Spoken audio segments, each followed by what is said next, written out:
আমার ভাইয়ের সাথে মানে বাহারাইনে গেছে, আমার ভাই ওইখানে গিয়ে জেলে পড়ছে প্রায় আজকে 3 বছর। দেশে থেকে টাকা পাঠাইতে আর পরিবার অনেক দুর্বলতা হয়ে গেছে। আর ওইখান থেকে তো খানা মানা খাইতে পারে না, প্রতি মাসে মাসে টাকা পাঠাইতে হয় 6,000 টাকা করে। হ্যাঁ হ্যাঁ, 3 বছর জেলে আছে, 3 বছর ধরে। মাদকের কারণে কি জেল হয়েছে? জি না ফাঁসানো হয়েছে। আমার বাইরে ড্রাইভিং করতো, গাড়ির মধ্যে দিয়ে রাইখে গেছে। মানে কে রাইখে গেছে এরকম কোনো আমরা নিশ্চিত জানি না।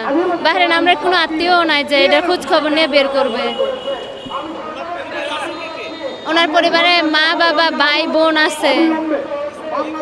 জি না, বিয়ে করে না, 2016 সালে প্রবাসে গেছে। টাকা পয়সা প্রতি মাসে মাসে পাঠাতে হয় খরচ জন্য, 7,000 টাকা করে। জি প্রতি মাসে 7,000 টাকা করে জেলখানায় পাঠাতে হয়। সে মাঝে মধ্যে খানা খায়, মানে চুল কাটে, অনেক কিছুই, মানে নিজের একটা প্রয়োজনীয় জিনিসগুলো সবই লাগে। খানা খাইতেও লাগে, খানা ভিতরে যে খাবারগুলো দেয় ওই খাবারগুলো খেতে পারে না।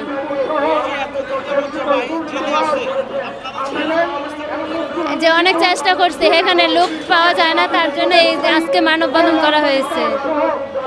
কেউ কি আপনাদের সাথে যোগাযোগ করেছিল বা আপনারা? প্রতি সপ্তাহে একবার ফোন করে, টাকা যে দেই ওই টাকা দিয়ে ফোনও করে। ফোন করার জন্য টাকা নেয়, খানার জন্য ব্রাশ, মানে অনেক কিছুই লাগে একজন মানুষের।